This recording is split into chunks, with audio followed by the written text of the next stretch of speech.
Hi, I'm Kathy Rushing, host of the podcast Committed, the Entrepreneur Marriage. If your middle name is Restless and you identify with words like innovator, dreamer, changemaker, creative, independent, or you are married to an entrepreneur, or heaven help you, you're both entrepreneurs, this podcast is for you. The entrepreneurial journey can be a little wild at times, like uncharted territory. Join me as I talk with others who are at various stages of the entrepreneur process. We'll explore the wisdom and insights they have gained while navigating the ups and downs of the entrepreneur journey. You'll discover that there are many couples who have found ways to thrive in both their business and marriage. Today's episode covers so much ground with Mark and Marj McClain. You just can't distill the wisdom of 35 years of marriage and decades of multiple ventures into 20 minutes. So listen in two parts if you need to, or catch the takeaways episode that will follow, but don't miss it. Mark wanted to be an attorney, but as often happens, doors close, and we're forced to try avenues we didn't think we were even good at. Mark went from budding careers at IBM, then HP in California, to a startup in the faraway land of Texas. Mark is currently the CEO and founder of SailPoint, New York Stock Exchange, SAIL, a leader in the enterprise identity management market.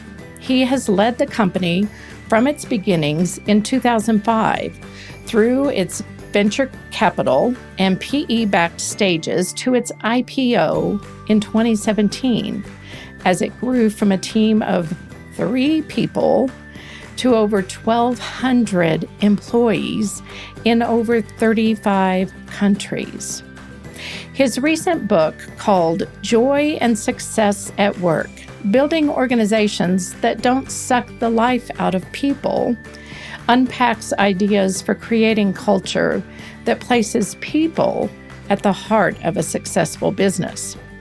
Listen for the ways Mark and Marj have learned to accommodate each other as opposite personalities, how they view risk in a startup, what helps them through hard times, and their guiding principle that has led to success in all areas of life.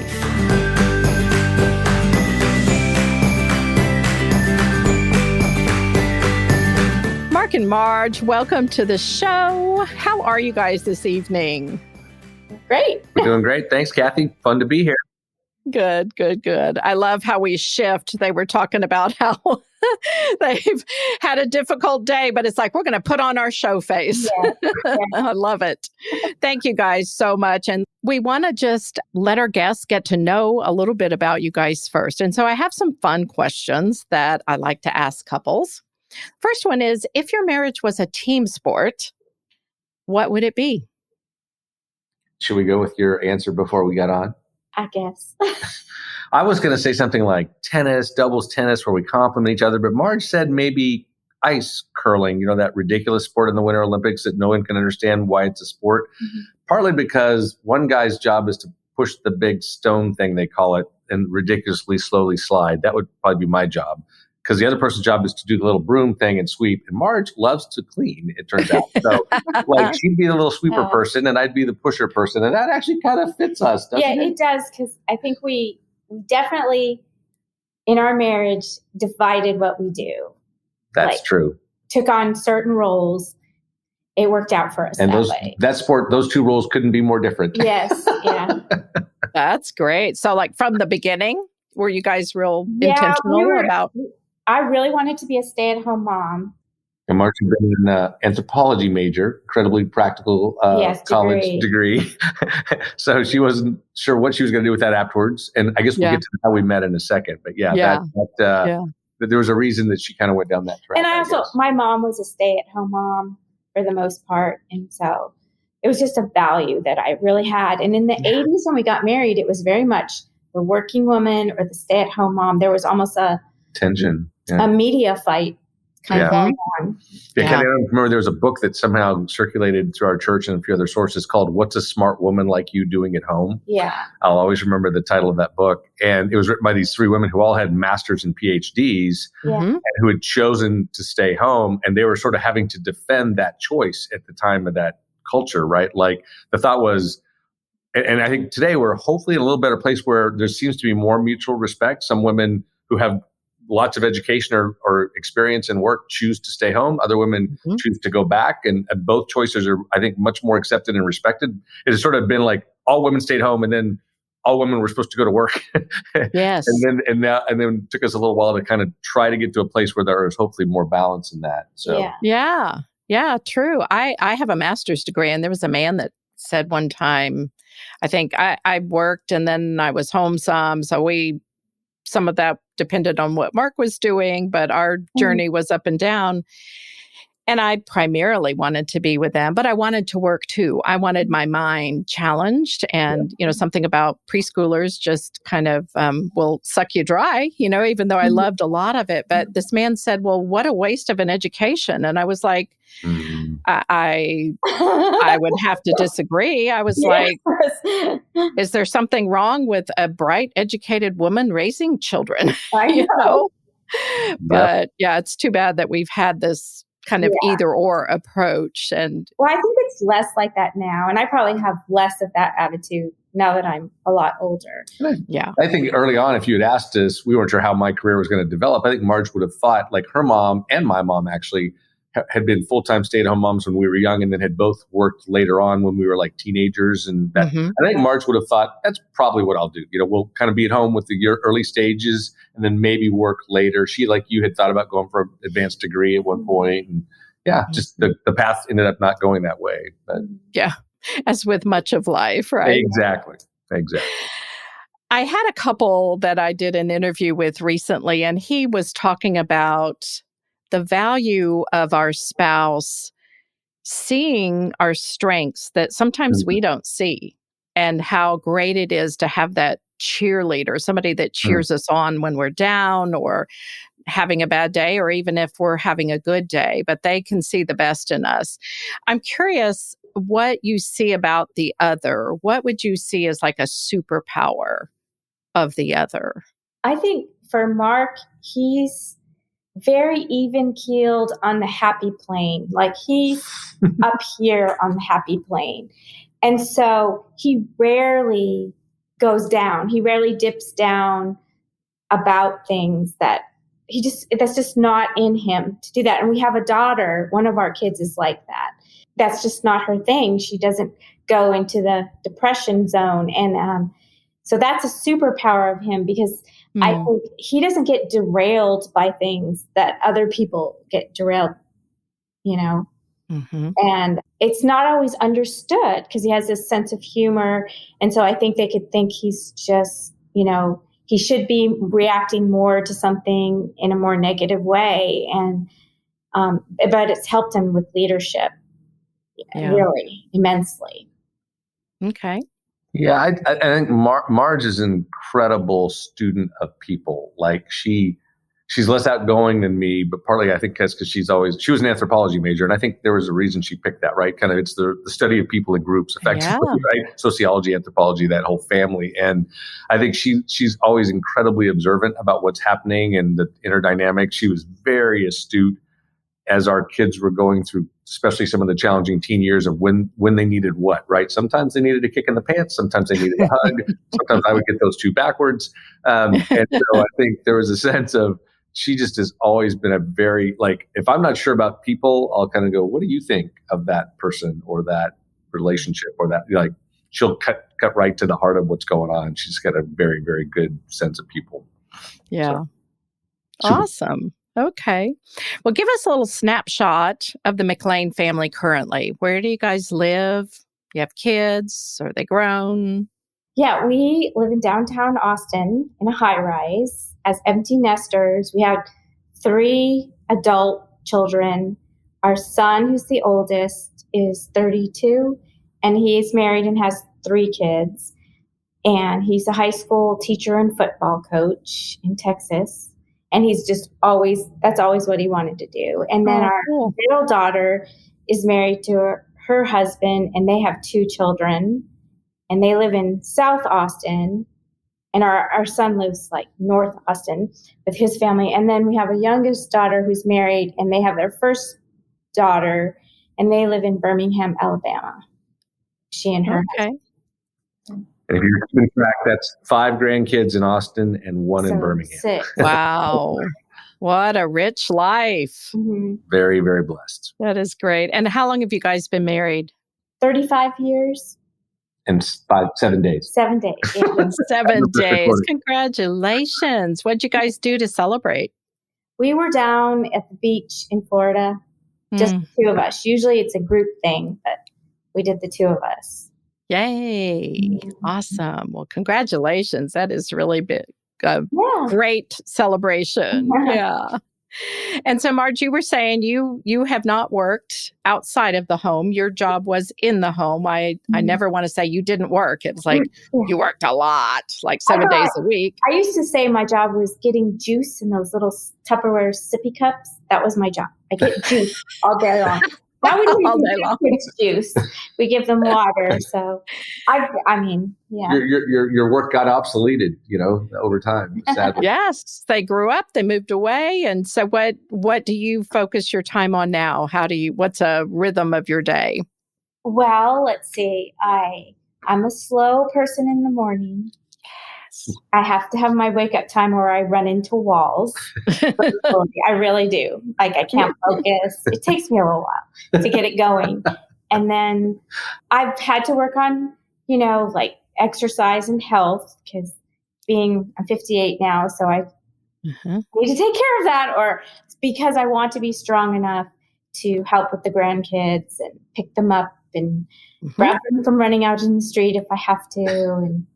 And then I spend 1 day a week with one family if I'm in town helping with the grandkids, and then another day a week. And then I'll travel and help with my daughter in Alabama. So I do a lot of that. And then I do some volunteer stuff at church. And then I just started volunteering at Community First, which is a tiny homeless home community.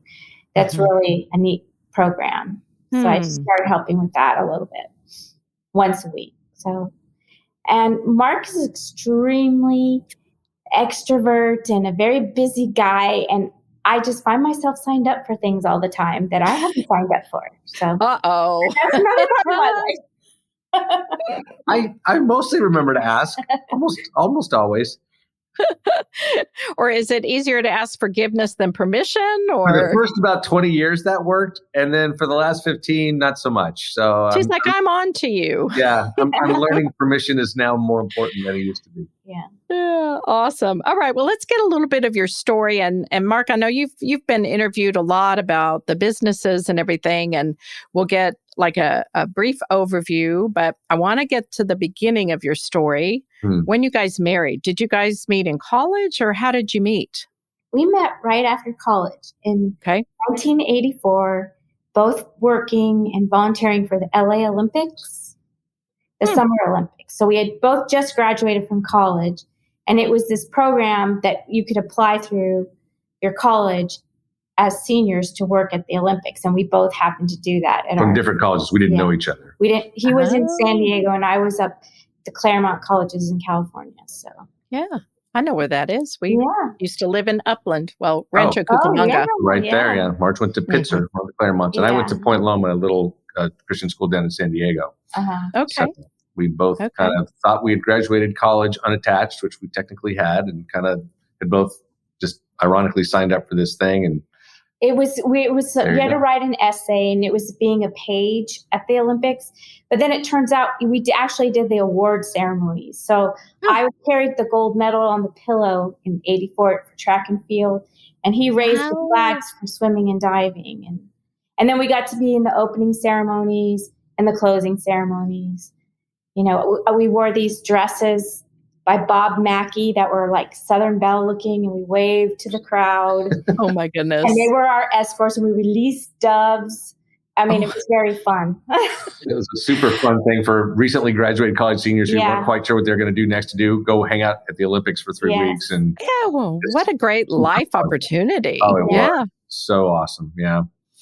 So, and I spied her early on in some of our training stuff we were doing. And I begged the lady who ran our program to get me her phone number, and she wouldn't do it. And I demonstrated my early sales prowess by selling her on why she should give me that phone number, and got her phone number. And we went out on one epic first date after having met briefly at one of the Olympic event things. And then after that epic first date, we were both like, ooh, this could get serious. Epic. Epic first date was the beach for 6 hours, then Disneyland for 8 hours, then sitting in her driveway parked and talking for 3 hours. Literally, our first date was 19 hours. It was a marathon. It was a marathon. Yeah. It was I really like hanging out with this I met your family. I had to go to his house, change into a bikini to go to the beach, and meet his parents, all on the first date. I don't know what I was thinking. That was a lot going on. Yeah. It's amazing we survived that first few weeks. But no, pretty serious, pretty fast. We were both living in LA at that time. And then, got engaged and lived in LA early on in our marriage. And we'd go more from there. But it was kind of I tell people it was a lot more fun than telling people you met your spouse at Taco Bell or McDonald's. Olympics, sounds so cool. That's a fun story. So when you got married, I read somewhere, Mark, that your initial plan was to go to law school. Mm-hmm. And so what were the expectations about work, and what were you doing, Marge? And fill us in what work looked like. I was working for the Olympics, selling tickets. Also, I needed a job to stay that summer because my family was in Hawaii. So I had to support my stay there. And he did not have a job and was waiting to find out about law school.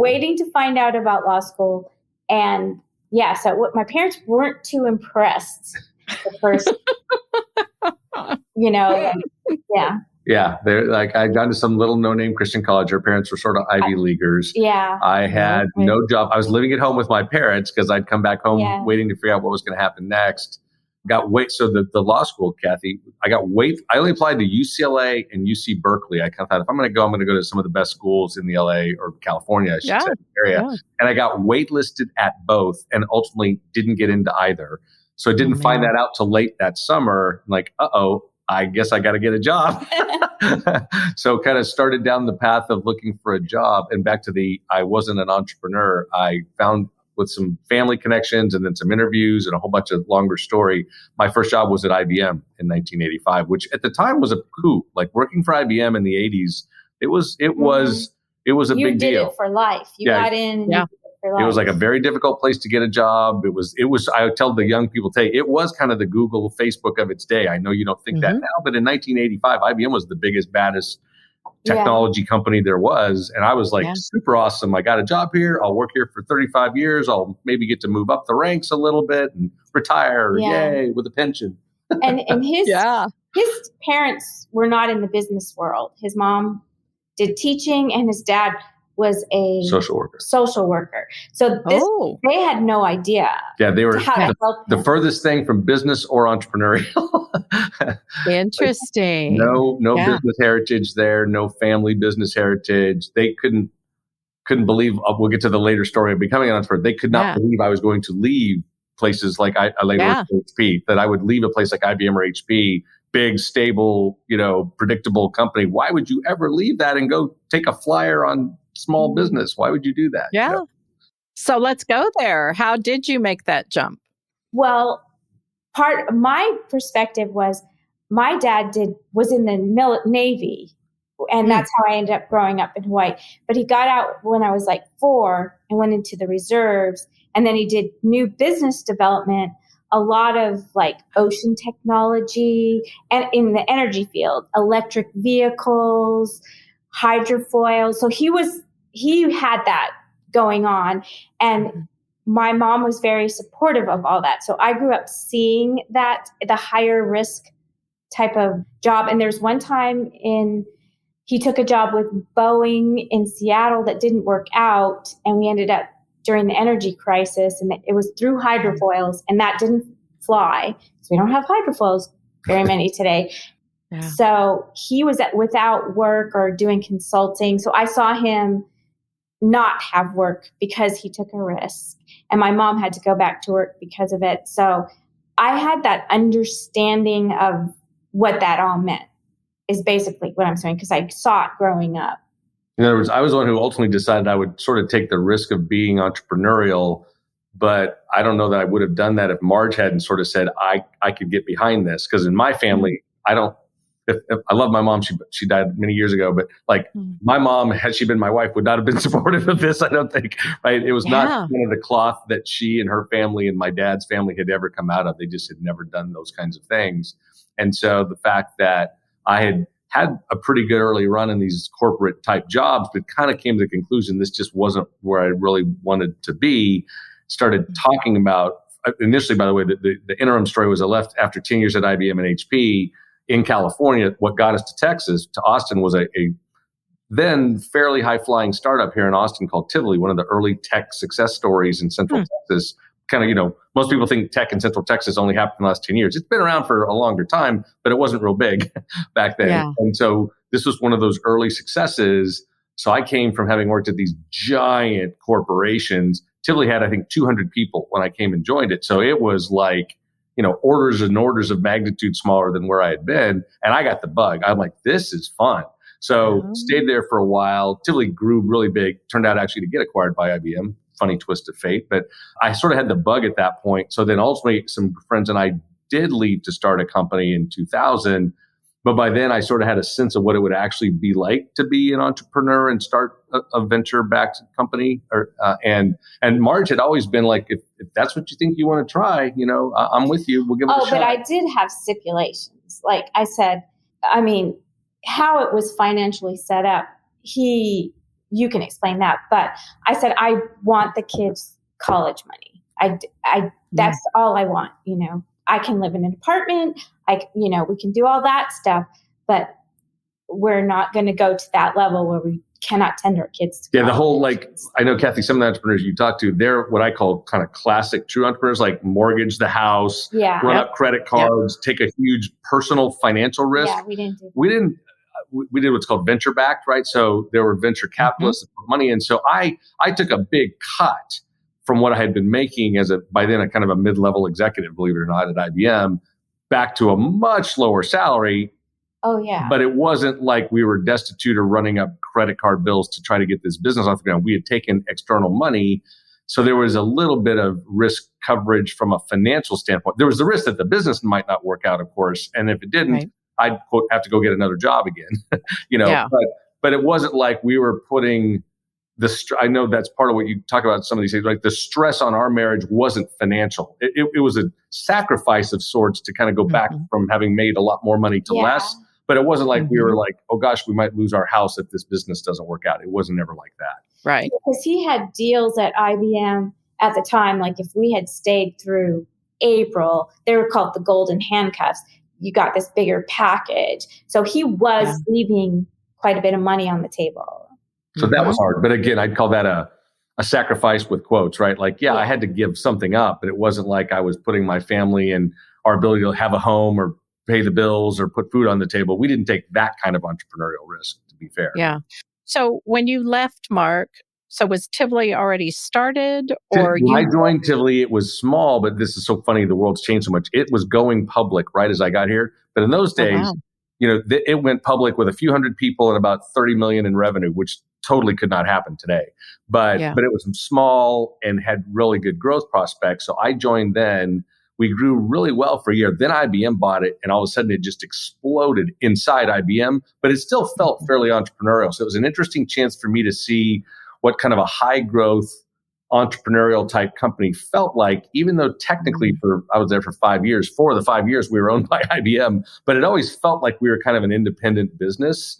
And so when 3 other friends and I decided to start a company with some venture backing, it was because I think at that point I felt like, okay, I've seen this. I kind of get what it would take, we're still not guaranteed of success at all. But it's like, I think we all kind of get it. And I think you said Mark started his first business at 40. I think I was 38 when we started. Okay. And so you we went were older. into an incubation phase with Austin Ventures, which gave you a salary. Yeah, they gave us kind of a lower level salary so we wouldn't have to live on nothing. And they actually came up with their idea in this incubation period. Yeah.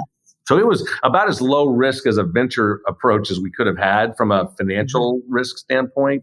And, we came up with an idea that they thought was worth backing. There was always the chance that at the end of a few months of banging around ideas, there was nothing that they would nothing there back, and then we would have to go back and just get jobs. I don't remember being worried about that though, like extremely. Was I? I'm trying. Well, what was funny, Kathy, and I don't want to go too deep into this story more than you want, but this is when there's this concept called the first tech bubble burst. Like, there was the crazy .com late 90s era.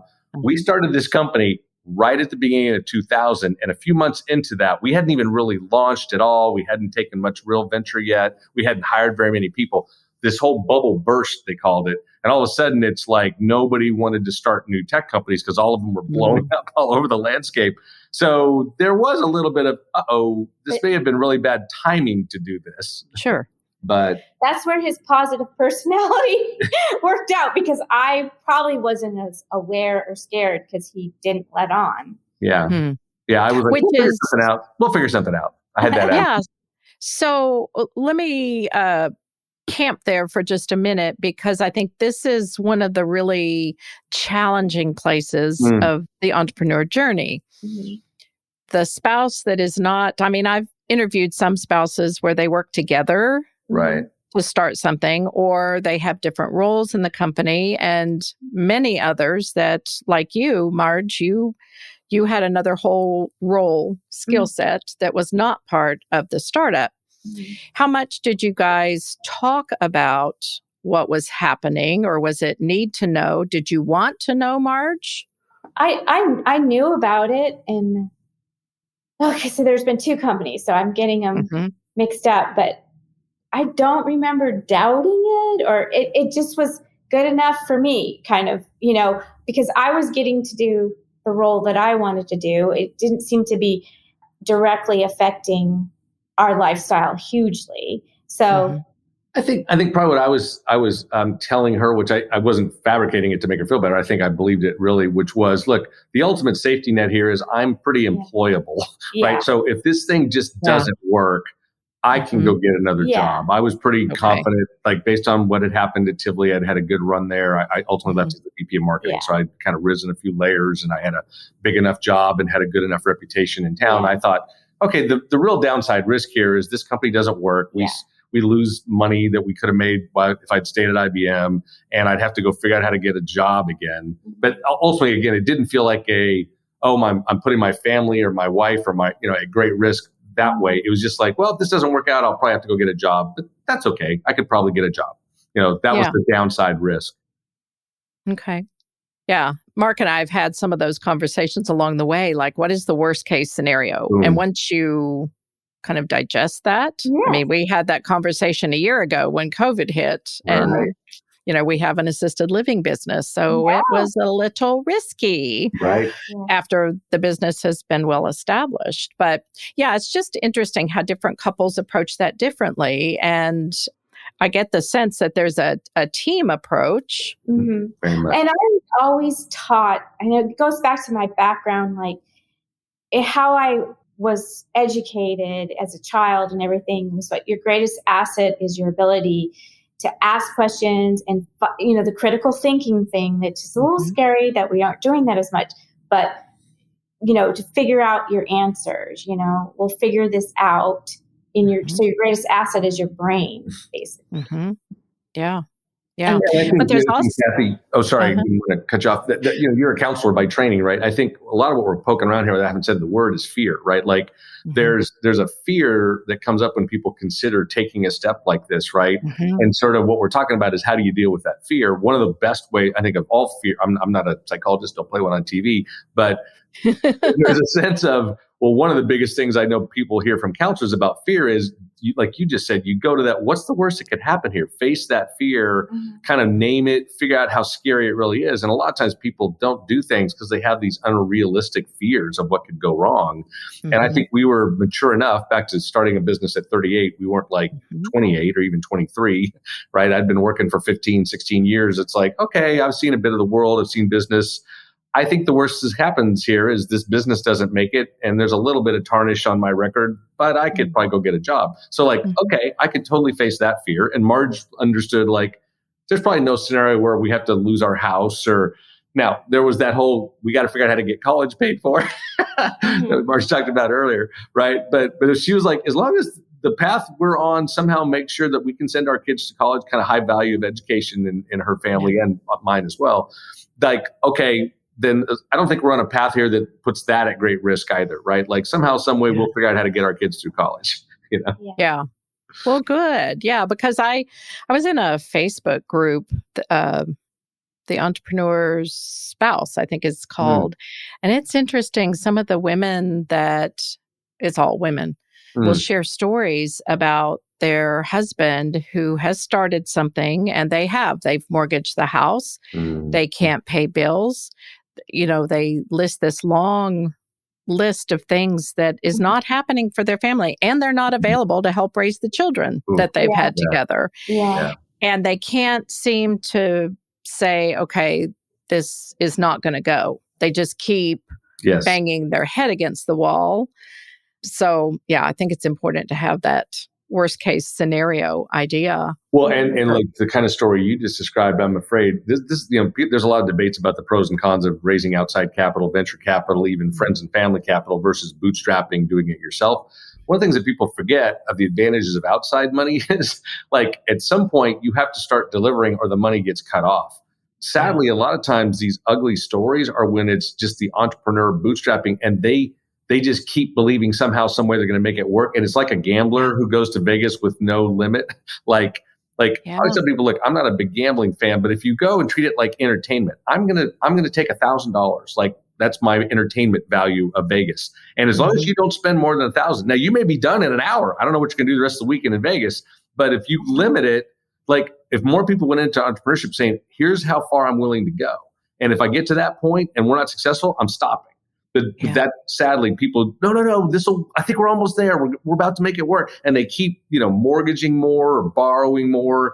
And thankfully, as a venture-backed entrepreneur, we never had that. Like, there was no sense of trashing our own family in the pursuit of this entrepreneurial dream. It's like, this will either work or the venture guys just won't give us more money and the company will be over, right? It was kind of a black and white thing in that way, right? Yeah. So it's kind of a hard limit. Like, when the money's gone, if you're not making money, we're not going to keep throwing money at it. Yeah, that's a good perspective. Yeah, helpful to see. Seemed to help. So you started, what was the name of the company that you started in 2005? That was called WaveSet. It was a very similar market space. The companies I've been involved with for these 20 years now have been kind of tech companies focused on generally called an element of the security landscape called identity. If you just think about how do you keep track of all the passwords and accounts that people need at work. We all have these at home, right? We all have accounts and passwords to log into systems. Well, if you think about that in a business to business context, you're working at, big bank or the government or big retailer or whatever. People that work in those places, they have a lot of systems they need access and a lot of accounts. And, there's a lot of complexity keeping track of all that. The companies we've been involved with have all been in that realm of what's called identity management. Like, who are the identities you care about? And what do they have access to at work? And how do you keep that accurate as people change jobs or they leave the company or the businesses merges with other businesses? There's just a lot of complexity in that realm in the enterprise world. That's where we've been for about 20 years in a couple different companies. Okay. I always find it interesting, too, how people's interests have evolved. I mean, here you went from, you thought you wanted to be an attorney, then you went to IBM, and was that in sales at IBM? I always said I don't like computers and I don't think I'm very good at sales. So the last thing I ever would be selling for a computer company. And guess what? That's exactly where I landed. Kind of funny. So did you have strengths that you just weren't aware of yet, do you think, Mark? Or how do you explain that evolution? Some of both. I think I had been involved in a lot of leadership stuff over the years, but not entrepreneurial forms of leadership. Student council and, those kinds of, and being the captain of various sports teams. Like I was kind of a leader by style, like people tended to gravitate to me that way as a leader, but I was often not the top leader. And I always kind of thought I'll be a good number two to somebody, or I'll help something. But again, in the business context, I just kind of went into the business community thinking I'll never do my own thing. I'll just work for businesses, right? Big companies. So I think, there was definitely some learning along the way, some mentoring of people saying, I think you could do this, or getting close enough to some of it and meeting some people and going, oh, now that I see that up close, back to our fear thing, that doesn't look as scary as I thought it was. Yeah. And again, I think just learning and listening along the way. There's a spiritual dimension to this, of trying to listen to where God was leading us and what doors were opening or not opening. Just kind of an important personal part of this story. I guess I'll interject here. My mom died pretty early of cancer. And that's when we were in Northern California. And I've often wondered, we had only 2 of our 3 kids at that point. And I stayed another year at HP, and that's when I then took the job to come to Austin to work for Tivoli. And I don't know that I would have taken the risk, quote unquote, to move and do some of that. If my mom had stayed alive, I think we would have still been a bit more gravitated to staying in California. Still might have gone down our entrepreneurial path. It's just like, it's one of those things where there's a passage you and I both know that talks about, all things work together for good. And people misunderstand that Bible passage. It's not that all things are good, that God can work good out of all things, including some things that are negative. When my mom passed away at 57, which sounds a lot younger now that I'm 58. Like when I was 32, 57 sounded like a good long life. Not so much now, right? And so there was a sense of, okay, that was a bad thing, right? It wasn't good for my mom to die that early at all. But it did, I think, in a weird way, open our minds to thinking about maybe not needing to stay in California, being willing to make a move. Again, Marge said she grew up in Hawaii. I grew up in Southern California. If you'd asked us if we'd ever lived in Texas when we were young, we would have gone, why on earth would we move to Texas? Where's the water? I grew up on an island. Like it was either Malka or Mackay, towards the water or towards the mountain. So I was just like, I still have no sense of direction. North, south, east, west. Don't even bother with that because I can't. My brain doesn't do it. Just tell me where the beach is. Yeah. If I know where the coastline is, I can figure it out. Yeah. We did mention that for our anniversary last week, we're in Florida. We finally learned that from Texas, the best beaches we can get to are kind of in that Gulf Coast of Florida. So we go there a lot to get to those beaches. But I think you were more tied to not moving than I was. Yeah, I think Marge, having come from at least some military family background, was more fluid. She didn't grow up around a lot of extended family. A whole lot of our rooted family, both sides, were in California by that point. And so I wasn't sure I was willing to move. It's not that I was necessarily dead set against it. It just never really occurred to me. Like most people were coming to California from somewhere else. Like, why would I leave California? I'm already here, right? Yeah. So, it was kind of I think that circumstance had at least something to do with us being willing, at least maybe more me, being willing to come. And even then, honestly, we thought it was temporary. I think we thought, we'll try it for a few years. We'll probably move back, Well, you didn't get the job the first round. Yeah, actually, I interviewed once in 93 and didn't get a job here. And then they called him back up. And I came in 95. I guess you were the second choice. Yep, or third maybe. And that guy hadn't worked out, so. And that was the Tivoli? That was coming to work for Tivoli, yeah. So it's just, kind of back to how do people make these choices and whether they pursue entrepreneurial things. Sometimes the path is anything but straight and clear and obvious, right? Yes. Looking back, it all kind of makes sense, but looking forward, not so much. Yeah.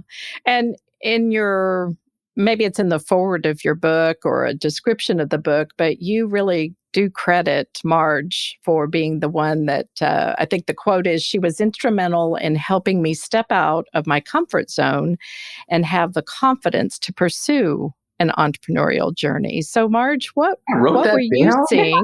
I wrote that down. It's in writing all over the place. Not good. No, I'm kidding. I distinctly remember Marge having a gun to my head when I was writing that particular passage. What were you seeing, Marge, that you wanted to encourage that aspect of his life. Some of it was just common sense. Like he had gone, while he was at IBM, he had gotten his MBA while he was working. They had this program at UCLA. And so I'm like, well, you got this business degree. So I felt like if you want to use your degree to be a businessman, I didn't feel I had the right to hold him back from taking that risk, especially Mark's a really good talker. He's a very good convincer. Good salesman. Yeah. Talked her into marrying me. Best sales job ever. I hadn't thought about that, but yeah. Yeah, totally. Wait, you just figured that out? How did this all happen? I have no idea. Honey. My whole life I've been bamboozled. That's what happened. And you're happily bamboozled. Yeah. Happily bamboozled. And now I know the title for your podcast, The Couple That Was Bamboozled. Our little grandson, who, when he first started talking, his first line was like, how'd that happen? And he would always say that. So that's what we always say to him. How'd that happen? With this company, with the success, we're like, how'd that happen? I feel like we often feel like we're watching ourselves in a movie. We talk about that all the time. Like, how on earth did this happen? What are we doing here? Partly because it was winging it, and it was somewhat of an adventure. And because I had left Hawaii to go to college, and so I was raised to go places, explore the world. My other sisters went to all over the mainland colleges. So it was, and Mark hadn't grown up like that. He had grown up in Church of Christ. Going to San Diego was a big deal from LA. Yeah. And I'm like, big whoop. But 2 hours in his away. family it was. So it was like, came from very different backgrounds is basically what happened with that. Yeah. So I just was, why wouldn't you try? And I made myself comfortable with it not being successful. I think Marge mentioned that story of seeing her dad have some success, have some, I'll say failure, just lack of great success for a little while. Yeah, right. And it was hard for their family for a little while. And then they saw themselves kind of get back on their feet at some level. And she kind of, that sort of like, again, if that's the worst that can happen. And we didn't even see it at the point I finally tried this, that scenario was actually very likely, that I would actually be out of work for an extended time and unable to find something. Like it just didn't look at all like that was a likely outcome for us. Right. Yeah. Well, when you look at the failure rate of startups, it's pretty darn high. So the chances are quite good that it's not going to make it. So, and I don't know why I didn't even look at the failure rates at the time. I mean, I don't know. Salesman. It's all going to be fine, honey. Trust me, honey. Trust me. I believe. Well, and then you started the company in 2005. We all know what happened in 2008. Yes. And how did that impact your company? Well, funny, and real quick, reverse, just to tell that the story happened twice. The last company we started in 2000, and of course, late 2001 is 9/11. We get through that. Company has a decent exit, they call it, right? We sold that business to Sun, a big tech company of that era. Then we start this one. And again, as you said, Kathy, 2-3 years into it, like, another big crisis in the landscape. So in both cases, it was sort of that kind of like Marge said, I guess I'm gifted with a pretty high level of optimism of, okay, somehow, some way we'll figure this out. And building we haven't talked about it, probably won't on this call much, but just big on company culture and hiring the right kind of people and building the right kind of camaraderie on a team. And then when you do that, you sort of get to see those things tested and proven in a crisis. And I think we just saw the company, even though it was pretty little back in those days, 25, 30 people, I think, in the 2008 crisis, we had to weather a pretty tough crisis. We sort of hunkered down. We just kind of said, okay, we're going to kind of hold on to each other and get through this, and we can stretch out our money to last longer and kind of get a handful of customers. And then if we can make it through this storm, we'll be okay. Funny how that I hadn't thought about that comparison to the pandemic that much, but similar thing of like, let's just hold on and get through this because it isn't going to last forever. Whatever else is true, it's not going to last forever. It might last longer than we want, but it won't last forever. And it wasn't always smooth sailing. Oh, no. Though. There were some downtimes.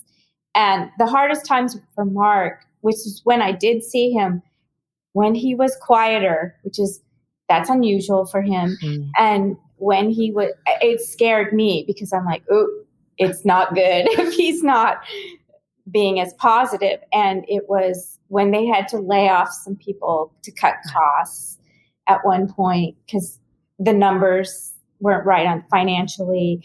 And he hated that. Yeah. It was really like scary for him.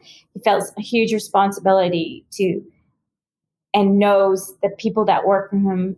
He's also the company supporting families, and that was very hard on him to see him go through that. Yeah, and every marriage has ups and downs, right? Every marriage has good seasons, has hard seasons, and we learn and we grow together. But when you add the entrepreneurial piece over that, and just as you said, the reality that those jobs, you're responsible for these jobs. And I'd love to hear a little more about how you guys handled that together, how you faced that challenge together as a couple. Huh. I mean, our faith is huge. Right. Kind of have a phrase I sometimes use, small God, big problems, big God, small problems. Yeah. There's a sense of, okay, well, whatever we're facing, how are we going to get through that? And I think, something we haven't talked about, some of this entrepreneurial journey was when our family was younger and the kids were smaller. And I think that's an interesting dynamic, right? Because on the one hand, I would have some weighty things sometimes, like I was dealing with at work, but I also knew I had ultimately expected and asked Marge to take a bit of a heavier load. I was a pretty involved dad, given that I was an entrepreneur, but not as involved, for instance, as my dad had been around the house because he worked a more traditional 9-to-5 job. And so there were some trade-offs. And there were times I thought, well, I can't come dump this on Marge because she's got her own load she's carrying with 3 young kids and a lot of responsibility with that. So there were times it was hard. It wasn't so much the workload. Like, I'm a pretty industrial person. So like, it wasn't that. It wasn't the maintaining a family and all that. It was more, I was really good at nagging him to step in when something was going on with the kids, like morally, ethically, socially development thing, which I thought was a serious time. Even though it was on a child's level, it was a big deal to that kid. And you got to go and have that conversation. And he's always done that, responded to that, Get back to the perception thing. Yeah. I was a pretty tuned in dad, but Marge was more tuned in to the kids. And so I think maybe it was sort of tacit. I don't know how much we talked about it sometimes, but it sort of developed like, hey, I'm available to you. Now, I'm not always going to pick up on everything you pick up on, but if I need to step in, I will step in. And sometimes it wasn't perfect. Back to the entrepreneurial sacrifices, Kat, that you talked about. I've told people, look, I can't tell you you'll never miss anything. You probably will, as an entrepreneur, miss some things. I don't feel like I ever missed anything really big. I didn't miss a graduation or a big game or a big concert or I didn't make every game. I didn't make everything, but I made a lot. But I think Marge knew, like, if I needed to be there, I'd either be there right then, kind of thing, if I could, or if not soon. Like, I wasn't gonna, hey, sorry, I'm really busy for the next month. I can't get to that. Right? There was no sense of, hey, you got to handle this because I'm so busy being this important entrepreneur. It was like, look, I've got like Mark said, we sort of came to this division of responsibilities thing, I guess, kind of. Yeah. But it was still teamwork. Totally still teamwork. How did you address that with your kids? I'm curious. Like, did they know what you do for work, or is it just dad's gone, we don't know what he's doing, and he's not here? They were very aware of it. Okay. Didn't really understand at one level. I think once early on I left, like one of my littler ones, whichever one it was, and how they were still pretty little. Hey, what do you think I do? You go to meetings and talk on the phone. It's like, okay. That's pretty accurate, actually. As a manager and a leader of a company, you go to meetings and talk on the phone. Yeah. But yeah, I tried to get them fairly involved and aware. And Marge mentioned it briefly earlier. All of our kids are awesome. one of them more favors my personality, two of them a little more hers. And we sort of figured that out early on and kind of figured out how to try to relate to both the ones that were like us and the ones that were more like our spouse. And I think we'd have all three of them tell you, honestly, they have really great relationships with both of us because we worked at it. Yeah, but we talked about parenting a lot. Yeah, we did. Trying to creatively parent. Yeah.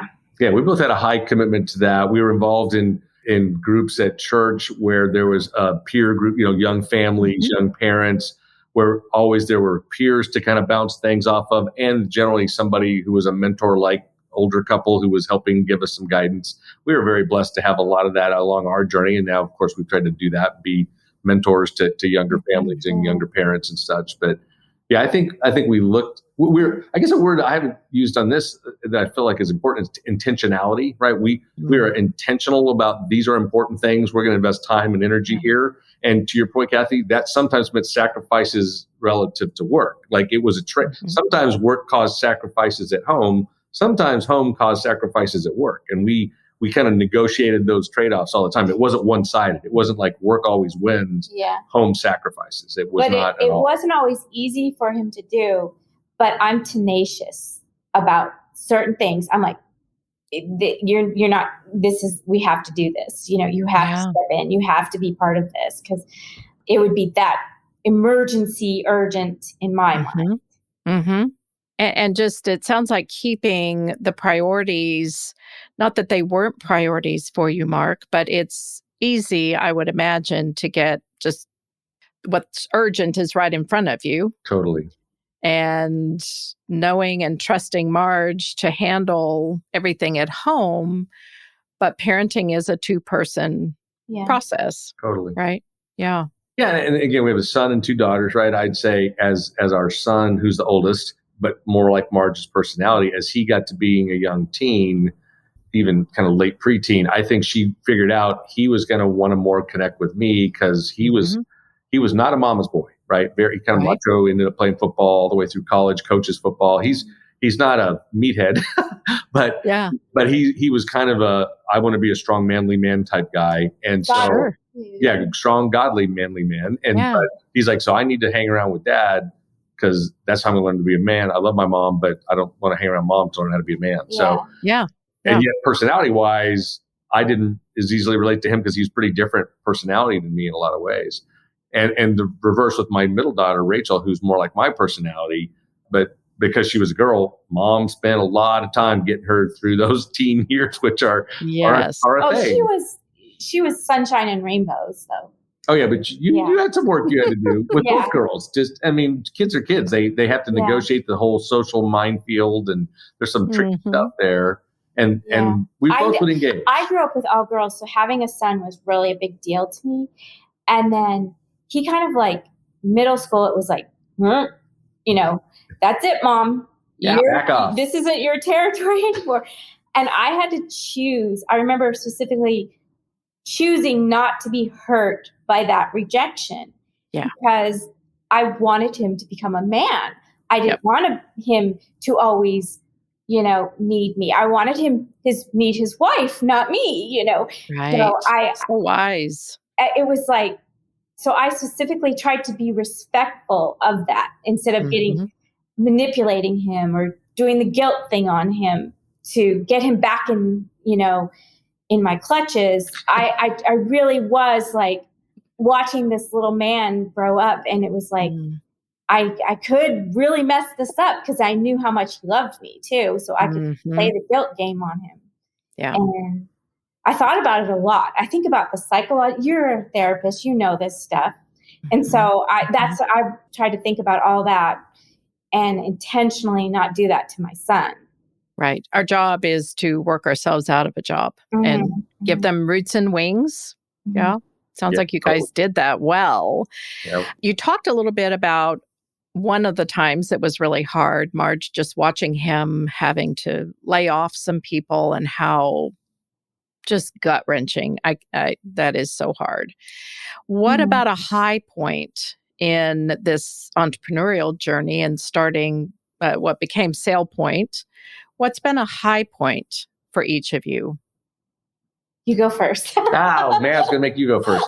I need to think. Well, there's some business high points that are sort of well documented. Hard not to get excited about having done an IPO, right? It's sort of if you are an entrepreneur, someday taking your company public is like a big thing. And honestly, I never aspired to that, nor honestly thought it was going to happen. At the time we started, I just assumed, again, this was the second company. The first one lasted 4 or 5 years and got sold. I assumed that was what was going to happen again, right? Just that was the expectation. And so just the crazy journey all the way through to an IPO and being a public company CEO, just never thought it was going to happen, didn't plan for it, didn't aspire to it. And it's been a fascinating journey. Again, in some ways I feel like I don't know what I'm doing some days. And a lot of times, I can't believe this is what's happened, but it's been fun. The high points, though, probably for me are some of the emotional high points of just the team, clicking and just feeling like, wow, this is going so great. It leads to good business success, but just looking around the room sometimes going, I just love the people I'm working with. They're such great people. I given that I'm working, I can't imagine working with people I like any more than these people, right? I just felt that along the journey, actually with different teams now over the course of the journey. So I think that's been a lot of it. I just love the people side of it. Yeah, I get emotional about that stuff too. Like people I've really known through conversations with Mark and hearing about, how well they have done. He's not a lone ranger. This has all been a team effort. And so when people retire or move on, or I get just as sad as everybody else because I feel like, oh no, are they going to be okay without that person? And then somebody else incredible comes along and contributes, and it makes his job easier. So, that's been fun. But for me, I think this is a little bit of a story, but we went to New York and we got, these weren't the private equity people. No, this was the bankers that ended up helping us. We went through a private equity They got stage more funding from on the way banking. to public. Yeah. And we go there and we go to a house in Manhattan, with a yard and a big tree in the back in Manhattan. So there aren't a lot of those. Yeah. Yeah. And we're sitting there and it's Mark and Kevin, his co-founder. And, I'm just going, and they're talking about the pedigree of everything and getting their kids nannies and getting them into the right preschool. And I'm like, so not my world, right? And I felt like a country bumpkin basically sitting there. And then I'm thinking, wait a minute. You guys are making these people a whole lot of money. So I kind of rethought my thinking about it. Dawned on me that we're getting wined and dined by these people that did everything right by the book, went to the best schools and the New York mentality, right, of that area. And here we are, this little company from Texas, and feeling like the country bumpkin. And then it dawned on me, no, wait a minute. They're making all this money because of all the work you guys did, and you're being smart about your space. So I think that was a high point for me in confidence. Yeah. Yeah. Affirmation. Yeah. It's really working. Yeah. Yeah. I know Mark talked about early in the business, he was like, people really think I know what I'm doing. Well, you're a psychologist or counselor. You know this. There's what's the term? Imposter syndrome. That's a thing. Yeah. Right? It's like if people really if they only knew. Right. If they only really knew how little I know what I'm doing, they'd be freaked out. Yeah. And how do you guys celebrate those high times? Gosh. Or do you? We're probably more focused on family from the celebration. I mean, there have been some big milestones in the company. Big milestones are neat. And we're just amazed by it. But we don't, how have we celebrated? I don't know. The company stuff? Well, I don't know if I call it celebrating exactly. One of the fun things we talked about, relatively recent empty nests, did all of this travel. Companies have both been pretty global, all over the world, and teams all over Europe and Asia and such. And, in the last handful of years, since we really became true empty nesters, Marge got to tag along to places like Australia or Japan or India, and then it's okay, that's been kind of fun. It's not exactly a celebration, but sometimes we get to tack on a little bit of actual fun vacation time to an otherwise pretty intense business trip. And those are good kind of ways to celebrate in some ways, because it's like, oh, we're getting a neat benefit from the company's success. That's a real treat for both of us. Yeah. But yeah, I think at the end of the day, with all the crazy success the company has had, I think we probably tend to more celebrate family thing. Like, I think Mark would tell you much more about the last 1-year-old birthday party we just went to than, the IPO. Yeah. The IPO was in 2017, is that right? Yeah. Okay. Coming up on 4 years. Hard to believe. Wow. How has it changed since you went public, Mark? A lot in some ways and less than others than I thought. At one level, people see IPOs in the business world like a finish line. You'll heard the term an exit. And it's such a bad term, right? It's not an exit because you don't get off or get out. It's an important milestone, but the idea is you keep going through that. You have a responsibility to stay, because if the CEO leaves right after the IPO, the stock will go down. Yeah. Yes. Yeah. More than likely. Yes. So I sort of got the lecture from a couple of my good buddies who are on my board to say, look, you need to know if you go through this gate, you're going to, barring something really bad happening, you're going to be in this chair for a while. So we had to talk about that. And were we okay with that? And I guess if I'm honest, I thought back then, like, yeah, I think I can make it 3 to 5 more years. I don't know. This has been a long run. I'm kind of getting old and tired. And now I'm like, gosh, I think I could go a lot longer. I'm having a blast. It's really fun. We're doing well. But yeah, it's definitely there will be an end point. Yeah, at some point there's every transition. Athlete becomes an ex-athlete. You have to do that. And we've all seen those that stay too long, and that's always a painful story. Oh, yeah. So trying not to be one of those stories. One of the things that think about as a family or couple is if you go public, everything's public. Yeah, that part's not so fun. So your finances is your public.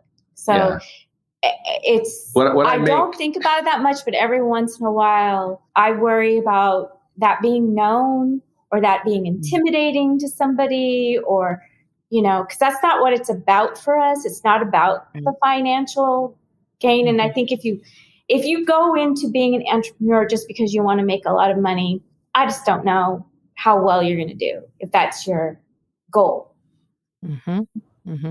Like this, money's a side benefit in my mind to all the being able to help grow a company, provide jobs, or solve problems. Provide jobs, yeah. I mean, a lot of it is the family, the team you build in your own company, and more so with what Mark does, which is your Mark as a quote better cause, so to speak. But providing some great service or product.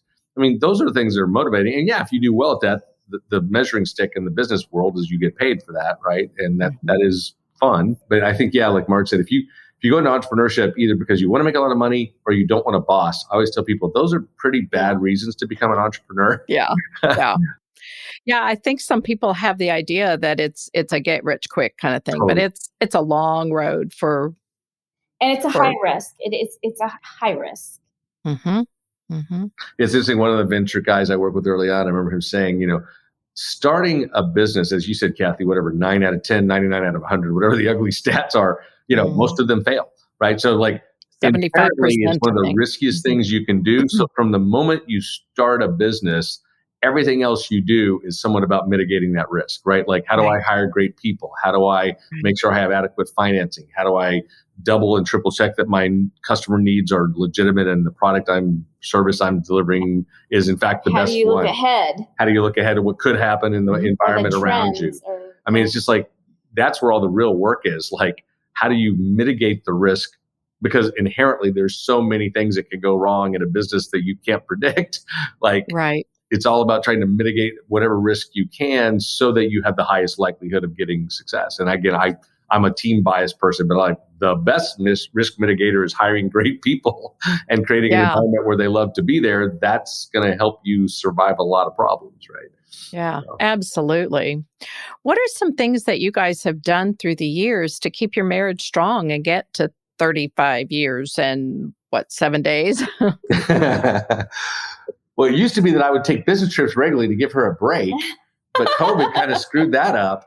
I think we understand each other's personalities, and we have this area within our sphere of our personalities where we have conflict.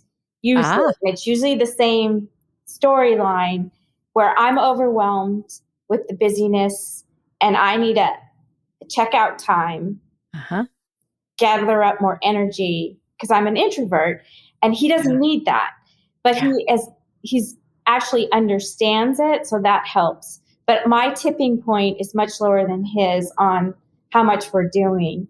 And that's where we can have conflict, because I just was like, I'm not happy. I'm not happy going from thing to thing to thing. I can't, and so we will hit those points where it's been the schedule is mainly where but we know that about each other. So we have to have that uncomfortable conversation where I have to fight for, I'm not doing anymore right now. I need a break. A boundary. And he has his high level of obligations to people, and my wife now is not able to live up to that expectation. I burn out, basically, is what happens. Sure. Well, and if you know anything about introverts, you understand that. Did you guys do personality assessments of any kind that helped you illuminate this? Or I've done probably all of them in the work off context. The charts, everything. Yeah, I mean, I've done Myers and DISC and Berkman and everything. And as an introvert, I hate taking those tests. And I was made to take those tests with every group that he has us join.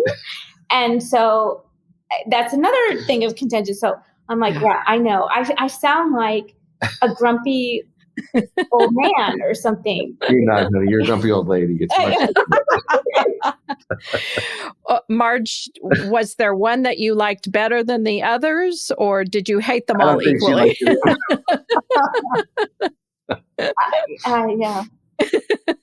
Probably true. I don't know. I think after a while, I didn't want her to have to take them, so I wouldn't even suggest it anymore or whatever. Yeah. I mean, I think you're like, I know what I am. And well, that's it. I know what I am. And right. I don't know. I don't think I can change that part about myself. No. Nor should you. Yeah. But I think, it's deceptive. Like you said, Kathy, I had, like a lot of people, a misunderstanding of introversion, right? I thought an introvert was like a librarian who couldn't look up and look people in the eye, not someone who enjoys people. Marge is a great people person, but the definition is, how do you get energy, right? How do you recharge batteries? I recharge batteries by being around more people. I get all pumped up when I'm around. But when Marge is tired, she needs to get away from people to recharge batteries. And so, like she said, that's been our point of negotiation of, and by the way, I guess the real answer, I think you started with the question of, how we made it work? What have we learned? To me, it's what we're doing now. It's communication, right? Like, just keep short accounts is one of the best small pieces of advice I think we ever got. Like, don't let stuff fester. If you're struggling, frustrated with something, you got to talk about it. Got to get it out on the table. Got to figure out what's going on, But I'm also, because I have that personality, I am totally fine if he goes off and does all the stuff he wants to do, and I get a break. And as an entrepreneur, so it works in that sense. Yeah, that's been a change for us as empty nesters. Like, when the kids were little, I felt really bad. Like, I'd miss dinner if I was on the road, of course, but otherwise, like, I wanted to be home and around to help. And she wanted that, I think, back in the day, for sure.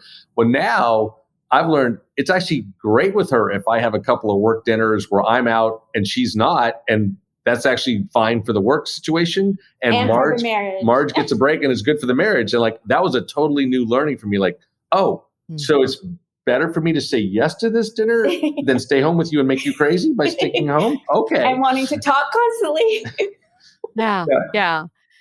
Yeah. How great to have that understanding, though, right? And we are evolving. I mean, y'all are in a fairly new phase of life as empty nesters, and it does bring some challenges as well as opportunity.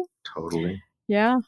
Is there something now about marriage, and especially in this intersection point with entrepreneurship, that you would share with couples who are a little farther behind?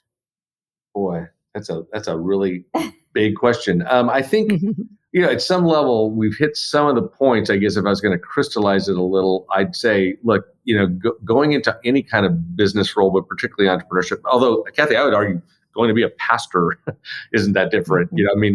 Any kind of thing where particularly one spouse, and it could be either spouse, obviously, goes hard after something that's got a lot of intensity and maybe a lot of risk. So it could be a lot of things that fall into that, right?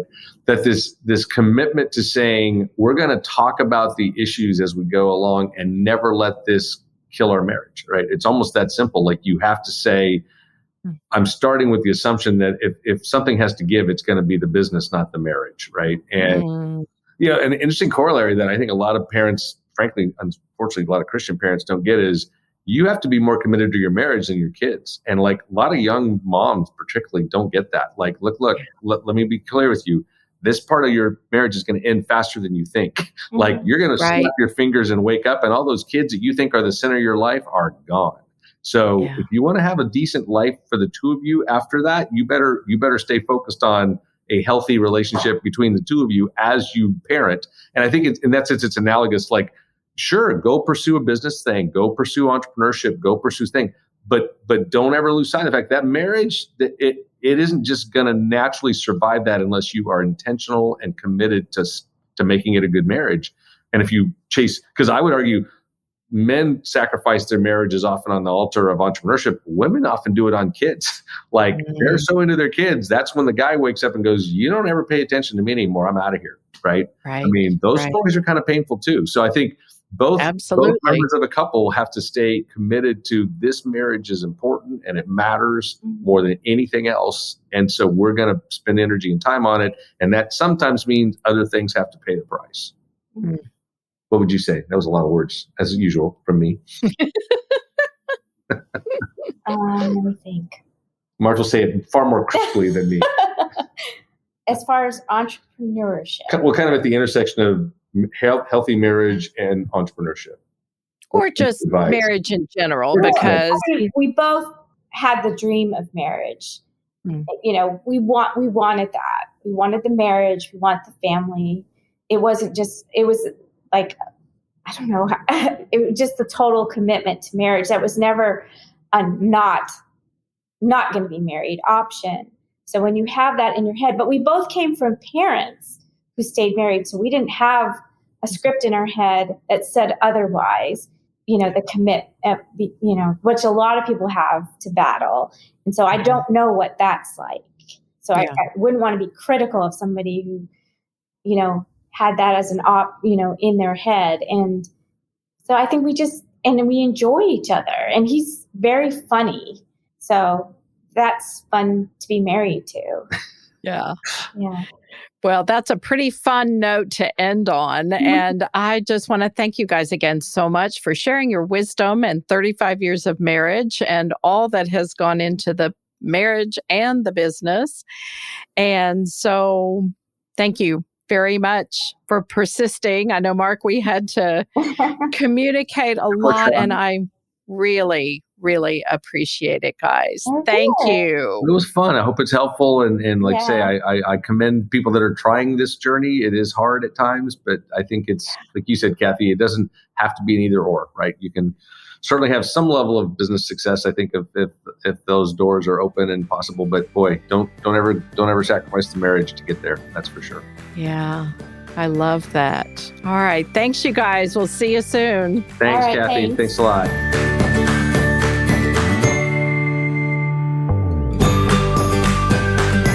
Thanks so much for listening and coming along on this journey with us. If you enjoyed this episode, I'll bet you know someone else that might also find it helpful. Sharing an episode is super easy. You can also give a rating or leave a useful comment, and all of these things help the show rankings, which then helps others find the show. Thank you in advance for being an action taker. You can find a full transcript at kathyrushing.com. And if you have a burning question or a comment you'd like to leave, you can now leave me a voicemail, and I'll include it in a future episode. Just click the link in the show notes and voila, your voice will show up in my inbox. You're building a life together. Make it a great one. See you next time.